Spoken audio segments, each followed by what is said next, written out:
and welcome to Sunday's sermon conversation. Yeah. It's good to be with you today. It is. And we're chatting today, we're discussing Sunday's sermon called Obedience, which means to Just follow the instructions. And this message we're discussing today can be found on any of your podcast platforms where you listen to your podcasts. But you can just search Oasis Revival Ministry. Yeah. And even better, you can join us here on a Sunday morning at 9 a.m. Yeah, I love the fact that we can chat about a sermon. Yes. And it's you good. can literally then go to a podcast and listen to the sermon we were chatting about. Yeah. And it's just so much fuller. So Go get all the details and Go the grab scriptures it. and everything you need. yeah. Okay, good stuff. So I'm on the question side, which I've been enjoying. Nice. I like you asking questions. Really? Yeah. You're testing me if I listened on Sunday. Huh? Yes. Obeyed, Yes if and I no. obeyed. Well, I know you've listened to them again. So. Daniel actually had quite a humorous story that he shared on Sunday about our first washing machine we bought, but I'm not going to tell you what it was all about. You got to go listen to Yeah. it. It was fun. It was cool. It will be a day we never forget. And I can always use it. Even you using it in a sermon was quite fun. Okay. I had a number 1 here somewhere, and now I don't know. I see I have all the other There's your numbers. number one. There we go. Thank you.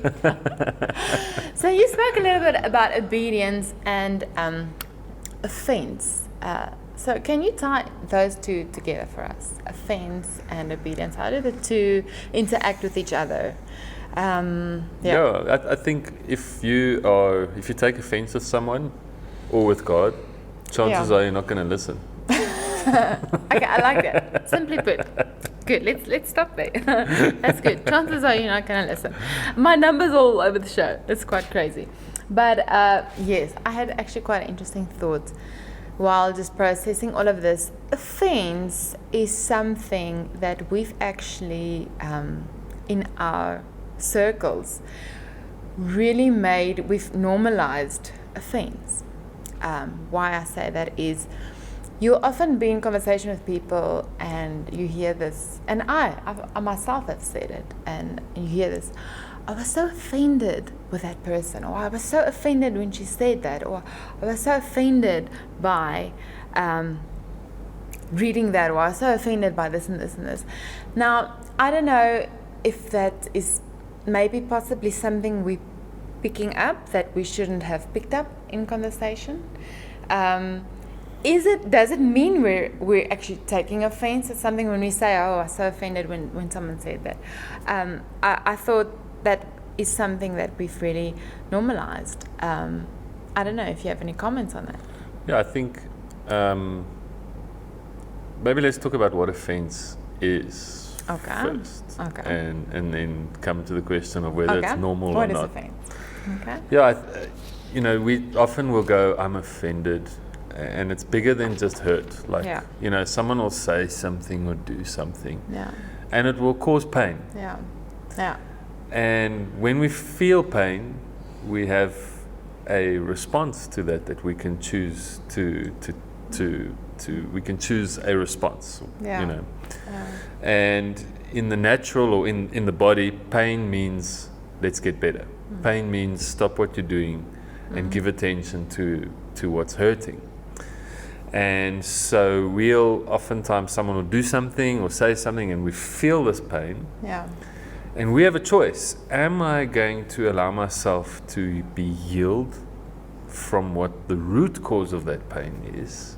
Or am I going to just avoid receiving more of that pain? Okay. And I think offense is when someone decides, I don't want to be healed. I don't want the cause of the pain to be healed. I'm just going to stop someone from causing more pain. So for instance, you could get offended if I say to you, I don't like the way you drive your car, Bernadine. Okay? And right now, as I say this, I know you drive well. So you're not feeling, at this point, Bernadine's not going, I'm offended. But if you do bump a pole every second month, and you do drive over the curb, and you know that you struggle to drive, but you haven't decided to fix it. When someone says, I don't like how you drive, it's going to hurt more. It's going to be more offensive to you. Okay. So, is offense normalized? I think there are a lot of people that don't deal with their internal battles. Yeah. And when those internal battles are highlighted, Yeah. they say, for instance, I don't want anything to do with it. They pick up offense. Yeah. They pick up a disconnection with the person who caused offense. Yeah. And they decide, I don't want to hear anything from that person again. Okay. Does that make sense? Does that answer the question? I guess it does. It's actually taking it from another angle. I was interpreting offense in a different way, actually.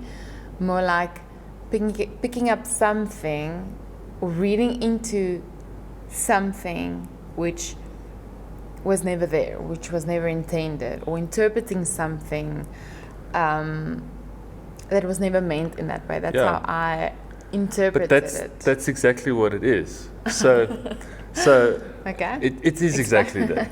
You know, so our washing machine story, here's Daniel. Bernadine says, read the instructions.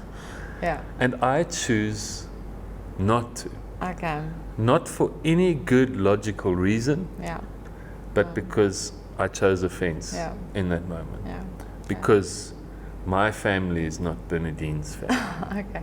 You read into it. I read into it. Which wasn't there, yeah. There was a pain that wasn't healed in my heart. I'm pulling it together. And that's how it relates to your heart. And yes, I'm getting it. Right, and it causes distance often, and it causes discord in the body. It causes, it creates disunity, if there's even such a word. Yeah. And it often grows with time. Yeah. I think it gets... offense is definitely something that grows if you let it grow. It grows in your mind, it grows in distance, it just builds on top of each other. Totally. So it really is something that, and I think it's everywhere. It really is not only in the church, it's in relationships, it's in families, it's something that's really very evident around us.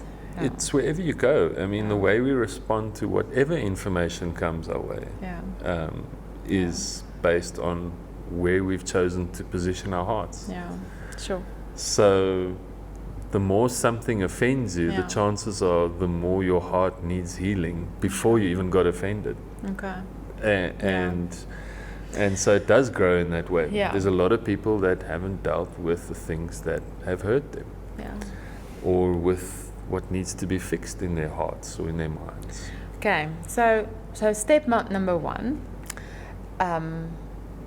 how to not let offense take root in your heart. Yeah. What do we do? I listened to a podcast. I've shared this with you guys, with you and whoever I've spoken to about this. I was listening to a podcast and this lady was talking about owning her reactions, owning her heart. That's good. Listening more, being more vulnerable. Okay, that's a good thing. Opening up her ears, just And she would have a lot of boardroom meetings with a lot of top CEOs and chairpersons and meetings with the suits, as she calls them. And in a meeting they would turn to her just because she's a woman and say something that just wasn't true, or talk about her capability or why they wouldn't trust her. And she would be offended a lot of the time, until one day she said, you know what, I'm going to ask myself, is what they just said true? And if it's true, is there something I can do about it? And if I can't do, if it's not true and I can't do anything about it, then it's not going to affect me anymore. So my heart's position is, if it is true, I'm going to fix it.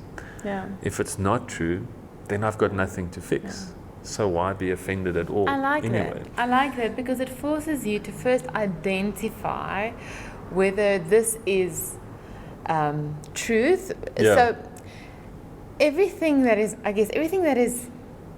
has the potential to be to offend you.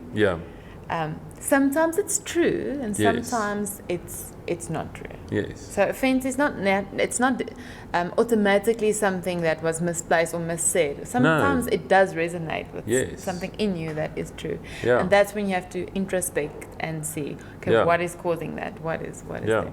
And then, if you find something in your heart, Yeah. what do you do then? Yeah. So I tell, when I do marriage counseling, Yeah. I tell almost every couple this. I Yeah. say, listen, the person who's marrying you Yeah. knows all your flaws already. Yeah. They knew your flaws within the first month that they met you. I don't know. I think we find some new ones every now and then. Okay, yes. Yeah, But the point I'm making, Sorry, yeah. no, the point I'm making is we spend so much time trying to hide our flaws from That's people true. that already know all our flaws. That's true. That is true. Yeah. You know?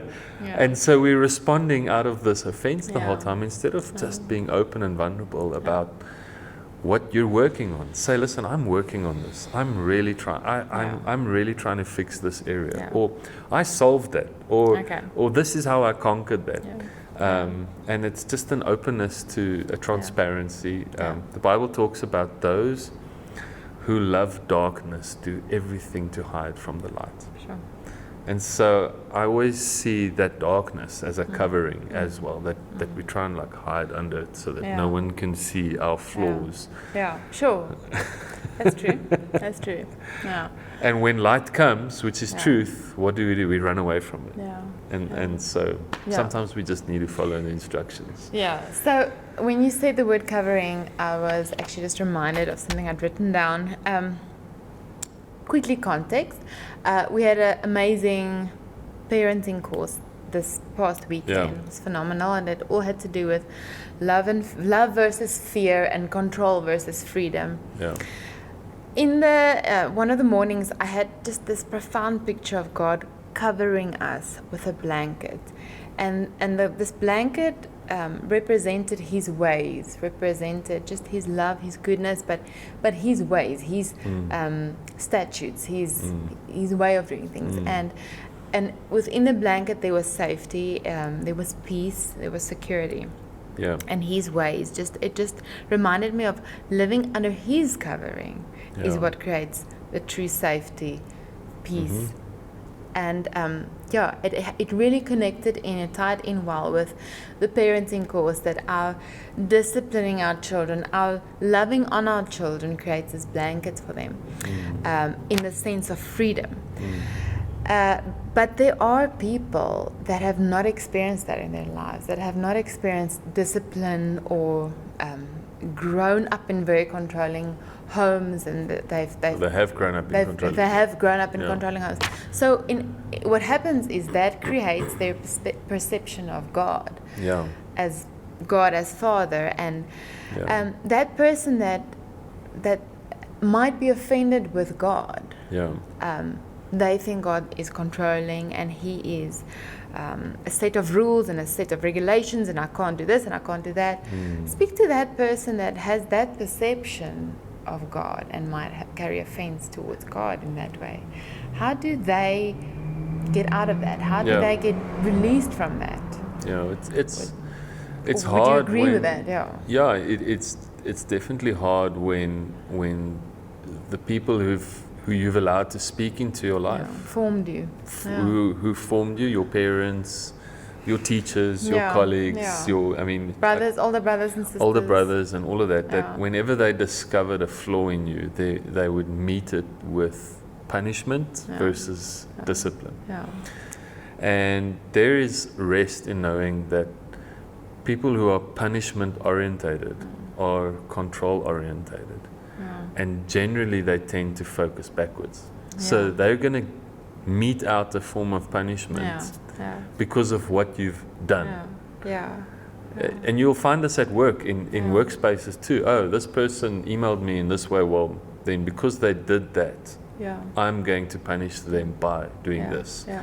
It almost conditions that offense. It conditions that response that Yes. you want to protect, Yeah. gird up. That, And immediately when you're being punished, you don't Yeah. feel worthy or loved or Yeah. trusted. Yeah. But discipline is always future orientated, Yeah. and it is Yeah. always growth orientated. So Yeah. it says, all right, you did step out of, Line. not line, Or you covering, almost. No, I don't even want to go. You stepped out of covering. You made a mistake. You hurt yourself, or you hurt people with these actions. Yeah. And if you're willing to be restored or recovered, then we're going to position you in a different way so that you can grow back to your full. Yeah. And here are the steps. I mean, if you're learning how to drive, it's obvious you don't know how to drive. You're gonna stall at every stop street. Yeah. You're gonna crash. Yeah. You know, if no one is sitting next to you, instructing you step for step. But you allow yourself to be instructed. You go to driving school. Yes. You create opportunities. You create opportunities because you know that this person is going to guide you forwards. Yeah, I like that. And discipline always guides forward. Yeah. And discipline, there's always all right, let's find out how we can learn from this so that we can not hurt yourself and not hurt someone else in the future. Yes. And that's the way it's always orientated. Yeah. And that's God's way of doing things. That's God's way. Yeah. That's His voice. So I don't know if you're in an environment that is controlling and is punishing. I don't know how to deal with people who do that to you. Yeah. Other than maybe I shouldn't be in that environment. Yeah. But you as a person can make a decision that when you need to correct others, that you're going to do it looking forward. Yeah. And know that God does that. God definitely disciplines. I mean, His word says He disciplines those He loves, Yeah. But obedience is resting in that and saying, God, I know you've got my future in mind. Yeah. And you're not focused on my past. Yeah. Yeah. And then I respond to that and say, I'm going to walk with you in this. And we're going to move forward together for restoration if it needs be, or for growth. Yes. But for complete healing and complete wholeness. Yeah. As I was also just thinking about this, I realized this is going to be a little bit of my maths brain coming in. Which but, I love. So, opportunities for growth, or opportunities to obey God, which we spoke about, opportunities to learn now, which you just said, is directly proportional. Yes. Is directly proportional to relationship with God. Yes. Fellowship with God. Love that. Time spent with God. Yes. Because He's not really, He's not a God that tells you the day before, okay, I want you to wake up at 7 o'clock and I want you to have I want you to eat this for breakfast and I want you to do that with your day. Yeah. He doesn't, and those are not opportunities where you're going to disobey God. No. But the more time you spend in His presence, the more you start feeling what He wants you to do. Yeah. He starts speaking about people that you need to speak to. He starts giving you words for people. He starts giving you, I want you to go do this. I want you to try that. And you can only have those opportunities when you spend time in His presence consistently, often, when you get to know His voice. So, and I want to add to that. Yes. And trust that voice. And trust that voice. Exactly. And that comes with relationships. So, opportunities for you to obey Him comes from spending time in His presence, listening to His voice, leaning in. Yeah. So, directly proportional. Remember that. So there's something else that I wanted to ask you about. Now I forget. Yes, this is good. So we spoke about holding. You brought humility into the picture on Sunday. And I loved how you described humility, and I want you, without offending anyone. So if it offends you, you have two options. What was it? Find out if it's true or not. Anyway, so let's repeat that. If you feel offended, ask yourself if it's true, and ask yourself if there's anything you can do about that. Yeah. The question is, what does humility mean? We've often spoken about this in broad church environments, that being humble really is less of me. Yes. Less of me. I need to get as little, as small, as tiny as unpowerful as possible. Yeah. And I love what you said on Sunday, that humility is not less of me, but more of someone else. Someone else, yeah. And that just comes from Philippians 2, where Paul just speaks about holding someone in high esteem. There we go. And humility really is the decision to hold someone in high esteem. We talk about... What does that look like practically? Yes. We speak about seeing people the way God intended them to be. And that's really holding them in high esteem. Yeah. So if someone offends me, I have two choices. I'm either going to say, that person does not know what he's speaking about. Yeah. And I hold them in low esteem. Yeah. Or I can be afraid of them and run away from them. That's also not holding them in high esteem. Yeah. High esteem is to respect and to value what that person carries, because you see them the way God intended them to be. That's good. So in humility, I'm going to take the position of, I'm going to hold that person the way God intended them to be. And it doesn't mean I have to become any less. No. Doesn't have to mean like my values don't count. No. My understanding doesn't count. My experience doesn't count. No. I may not be this or may not have that. It means simply holding someone else in high esteem. Yeah. What do you do when you're in a position or you're in a situation and someone is really coming at you with remark after remark? And I know it might come back to the conversation we had, or the earlier comment we had, but someone's really at you with breaking you down, and there's this line of holding someone else in higher esteem. Do you just withdraw? What do you do there? Do you withdraw yourself out of the situation? Do you, then you can pick up the offense. What would you say there? Well, Daniel still talks about brave communication. So that's good. So the point is, you hold that person in high esteem, but you also hold yourself in high esteem. Yeah, you know who you are created to be. That's good.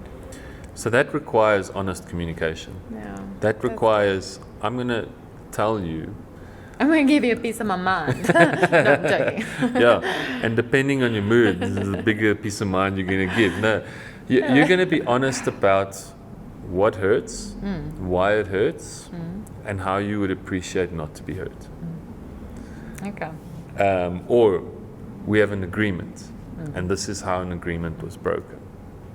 Yeah. Or when you say that, or when you do that, I feel like this. You're giving that person, because you hold them in high esteem, the option. Because you hold, I like that. Yeah. You're giving them the option and the choice to change their behavior while keeping the connection. This is all Danny's culture of honor. But culture of honor as well. And in the culture of honor, he really speaks about boundaries.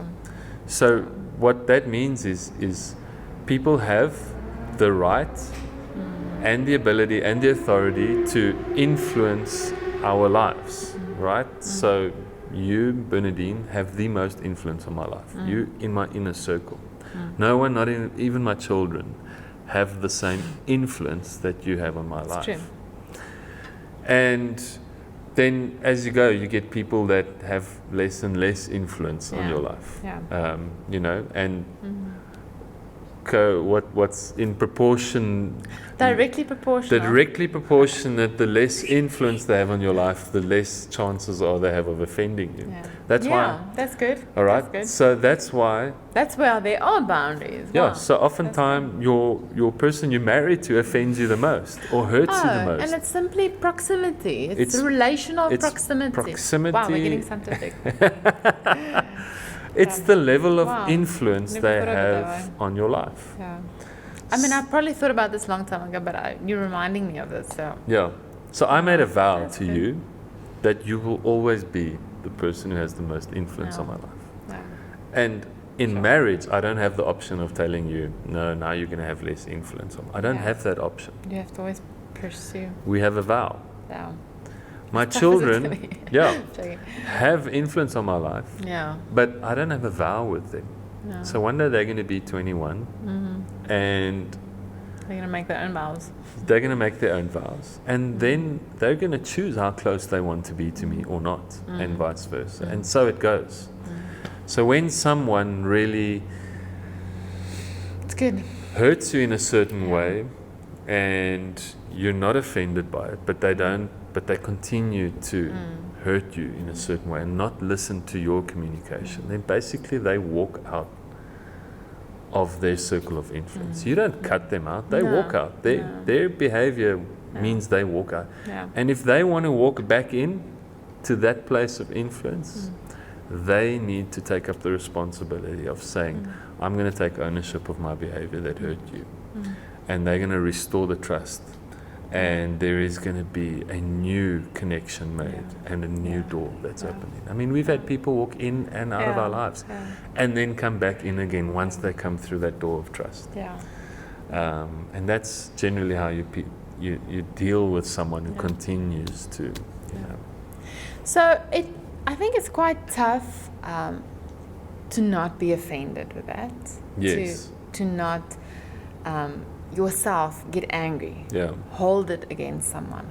Like that person is ugly to me, consistently ugly to me. Yeah. And this could really be easily done in the wrong approach, where you say, because they've done this, because they've done that, I'm moving them out of my circle, boundaries up. Yeah. So you could do it with that holding. What's that? Yeah, but listen to that language. Exactly. Because they've done something, Yes. Because I have communicated.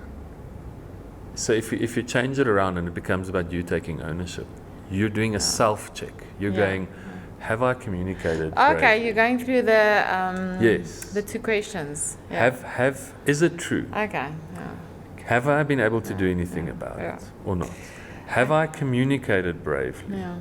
Do I need to feel offended? Yes. Okay, but say they have said something wrong towards me, and there's what I actually want to get to is there's a very important thing called forgiveness. Yes.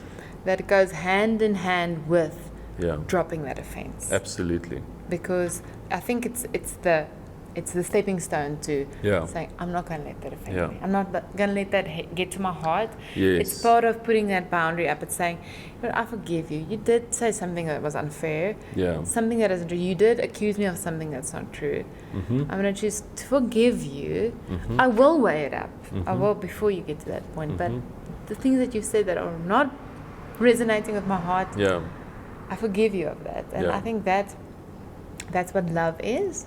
Absolutely. What a lot of people don't understand is that they think that forgiveness automatically means trust. No. And by forgiving someone, you're saying, I'm not going to be offended or hurt with whatever happened. In my mind and in my heart, you are completely free. Yeah. And you're welcome to go through the process of rebuilding trust. Yeah. But our relationship is not going to look the same. Yeah. Until you've gone through the process of rebuilding trust. Yeah. When I forgive, it does not necessarily mean I completely trust you. Yeah.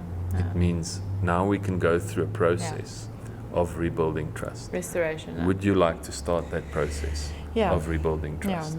Yeah, restoring. So which brings us back to restorative. Again, God's voice is restorative. He's obeying being obedient to him is always working to something that restores. Totally. Discipline is restorative. Yeah. So I think that is awesome. I think we've covered everything. There was now something that I was thinking about, but I think it's gonna take us too far off track. On another tangent. Yeah, I don't want to go. On another ride at the game park. I don't want to go. So I want to just sum up quickly. God's voice is kind, and it's a safe place for us to obey his voice. And living in obedience to God is really a place of joy. Yeah. It's really a place of safety. It is a place of freedom because we're not out there having to make our own decisions. So living close to him, hearing his voice, being consistent with that relationship. And not picking up offenses and wherever we go. I said it on Sunday. Obedience is the easiest way to live. So often we want to choose our own routes. We want to do our own thing. That's very scary. And without humility, we pick routes and ways that just bring hurt, and then we're not owning up to them, and then it's just hurt on hurt and offense on offense. Whereas from the start, humility and obedience to God's voice is by far the easiest way to live. One more thing I did remember, it wasn't completely a tangent, but I know I touched on it last week in our previous conversation, but I'd read it I've just really been meditating on it, is love. And this week I'd read it in the Passion Translation.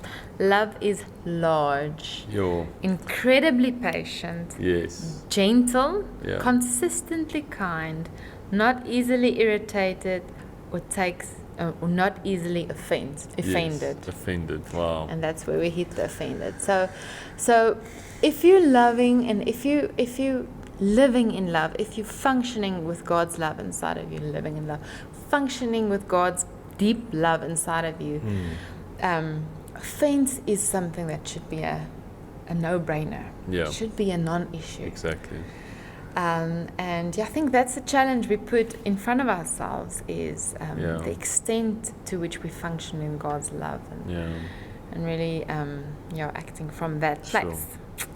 So may you be really blessed with this. May you be challenged, together with us be challenged to just really root ourselves in love and live in obedience to God's kind, good, gracious voice that really covers us in his voice is a safe place. And find the sermon on the podcast. Come visit us. It would be very good to have you. Morning. Be blessed. Can I just pray for everyone just watching? So Father, I just want to pray for every person watching this video, that you would just enable them to step into a safe place, that you would comfort them and welcome them into your safe place, into your safe voice. And I just pray for a peace that just covers every person watching that this or today. And so God, I just ask that you will restore relationships, rebuild hope, rebuild trust, and also rebuild the self-esteem of people, Father, that you would bless them with an image of who they were created to be. And may their homes and their environments and their workplaces be a safe place as they rest in your safe place. So we bless every person with that. In Jesus' name, amen. Thanks for questioning me. That was cool. You're welcome. Bye.